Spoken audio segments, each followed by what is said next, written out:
नमस्कार दोस्तों, आपका स्वागत है हमारे YouTube चैनल पर। आज की कहानी है गीता की किस्मत। गीता एक गरीब परिवार में रहने वाली छोटी सी बच्ची थी। उसकी माँ कल्याणी लोगों के घरों में साफ सफाई का काम करती थी। उसके पिता एक दिहाड़ी मजदूर थे। उन्हें कभी काम मिलता था, कभी नहीं मिलता था। गीता पहली क्लास में एक सरकारी स्कूल में पढ़ती थी। गीता पढ़ाई में बहुत होशियार थी। गीता घर पर आकर घर का काम निपटाकर पढ़ने बैठ जाती थी। एक दिन गीता शाम तक माँ का इंतज़ार कर रही थी। माँ के न आने पर वह परेशान हो गई। शाम को उसके पिता मोहन जी घर पर आए तो वे गीता को घर छोड़कर कल्याणी को ढूंढने निकल गए। कल्याणी जिन घरों में काम करती थी उन्हें सब जगह का पता किया। उन्हें पता लगा कि कल्याणी तो आज काम पर नहीं आई। रात हो चली थी। मोहन जी पुलिस स्टेशन पहुंच गए। वहां जाकर उन्होंने कहा, साहब, मेरी पत्नी सुबह से गुम है, आप रिपोर्ट लिख लो। पुलिस वालों ने कहा, 24 घंटे से पहले रिपोर्ट नहीं लिख सकते। मोहन जी को गुस्सा आ गया। वे बोले, आपको पता है उसके साथ क्या हो सकता है, आप रिपोर्ट लिखो और मेरे साथ उसे ढूंढने चलो। पुलिस वाले ने उन्हें उल्टा सीधा बोलकर भगा दिया। निराश होकर वे घर आ गए। घर आकर उन्होंने देखा गीता बैठी रो रही थी। मोहन जी फटाफट बाजार गए और गीता के लिए खाना लाए। गीता ने थोड़ा सा खाना खाया और वह सो गई। इधर मोहन जी इधर उधर भटकते रहे, लेकिन कल्याणी का कहीं कुछ पता नहीं लगा। सुबह जब गीता की आँख खुली तो उसके घर के बाहर भीड़ लगी हुई थी।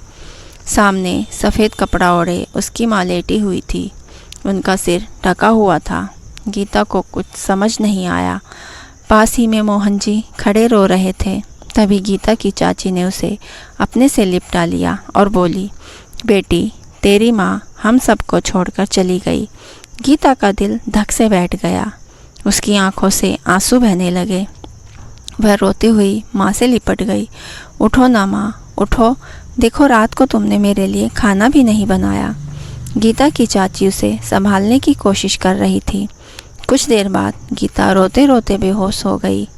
उसे सब कुछ दिख रहा था, लेकिन अब उसे होश नहीं था। कुछ देर में ही उसकी माँ को अंतिम संस्कार के लिए ले गए। गीता अब गुमसुम रहने लगी थी। वह किसी से ज़्यादा बात नहीं करती थी। एक दिन मोहन जी ने गीता से कहा, बेटी, कल्याणी तो अब वापस नहीं आएगी। तू और मैं ही रह गए हैं। तू चिंता मत कर, मैं तेरा अच्छे से ख्याल रखूँगा। इसी तरह समय बीत रहा था। गीता अब घर के काम निपटाने लगी थी। एक दिन गीता मंदिर जा रही थी। वह अब सुबह उठकर नहा धोकर मंदिर जाती थी। उसकी माँ को मरे 2 महीने हुए थे। वह अब माँ के सारे काम करने लगी थी। उसकी माँ मंदिर जाती थी, इसलिए वह भी उनकी जगह मंदिर जाने लगी। मंदिर में उसे एक बुज़ुर्ग महिला मिलती। धीरे धीरे गीता और रंजना जी में जान पहचान हो गई। मंदिर के दर्शन के बाद दोनों मंदिर की सीढ़ियों पर कुछ देर के लिए बैठ जाती। रंजना जी ने बातों बातों में गीता के बारे में सब कुछ जान लिया। एक दिन मोहन जी घर पर ही थे। उनका काम छूट गया था। वे इसी उलझन में थे कि अब क्या करेंगे। तभी गीता अंदर आई और बोली, पापा, देखो कौन आया है।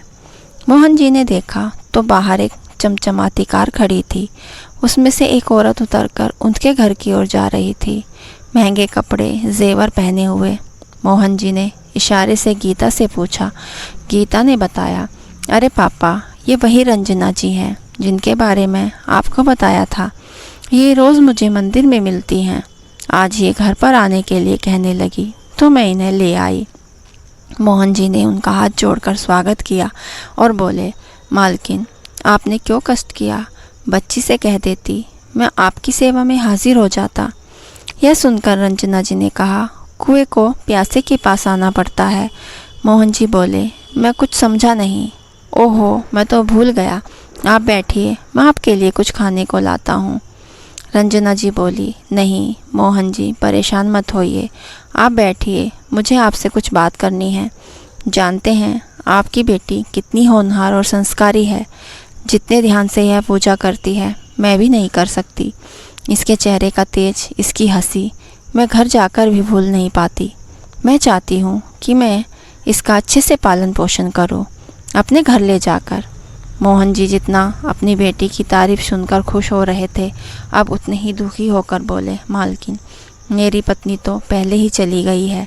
अब मेरे जीने का एक यही सहारा है। इसे भी आप ले जाएंगी तो मैं कैसे जीऊँगा। रंजना जी ने आगे कहना शुरू किया, मोहन जी, आप गलत समझ रहे हैं। मैं आप दोनों को ले जाना चाहती हूँ। आपको यहाँ कभी काम मिलता है, कभी नहीं। बस आप मेरे घर की देखभाल करना और मैं गीता मेरे साथ रहेगी। मैं आपको बता दूँ, मैं अकेली रहती हूँ। मेरे पति अब इस दुनिया में नहीं है और बच्चे विदेश में रहते हैं। मोहन जी की आंखों में आंसू आ गए। मालकिन, एक बिन माँ की गरीब बच्ची की आप मदद कर रही हैं, यह मैं सोच भी नहीं सकता था। रंजना जी ने कहा, नहीं मोहन जी, इस बच्ची से मिलते मिलते मैं इसे चाहने लगी हूँ। जानते हैं, इससे थोड़ी सी छोटी मेरी पोती होगी, लेकिन उसे मैंने सिर्फ वीडियो कॉल पर ही देखा है। मैं इसका अच्छे से पालन पोषण करूँगी। अपनी बेटी लाखों में एक है।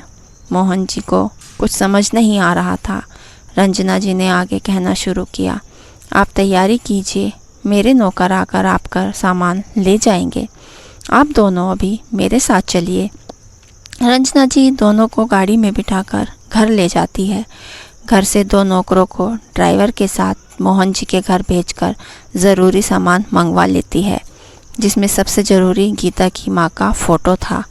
धीरे धीरे समय बीत जाता है। एक दिन गीता घर आती है। पापा देखो, मैं डॉक्टर बन गई। आज ही मुझे डिग्री मिली है। कल से मुझे सरकारी हॉस्पिटल में जाना है। मोहन जी उसे अपने साथ ले गए। एक बड़े से हॉल में रंजना जी की तस्वीर लगी थी। मोहन जी बोले, बेटी, इन्हें नमन कर जिन्होंने तेरी किस्मत बदल दी। माना ये देवी अब हमारे बीच नहीं है, लेकिन मुझे आज भी याद है, अपने अंतिम समय में इन्होंने मेरे से यही कहा था कि मेरी यही इच्छा है, मेरा अंतिम संस्कार गीता करे। आप यहाँ का सब संभाल लें और इसे डॉक्टर बनाएं। गीता और मोहन जी दोनों की आंखों से आंसू बह रहे थे। एक तरफ रंजना जी के बेटे थे तो उनके मरने पर भी नहीं आए, और इस तरह यह एक गरीब लड़की थी जिसने रंजना जी को इतना प्यार दिया कि वो अपना सब कुछ इसके नाम कर गई। दोस्तों, गीता की कहानी, ये किस्मत कहानी आपको कैसी लगी हमें कमेंट बॉक्स में ज़रूर बताइए। और हमारे कहानी अच्छी लगी हो तो हमारे चैनल को लाइक, शेयर और सब्सक्राइब करना ना भूलें। कहानी पूरे सुनने के लिए दिल से धन्यवाद।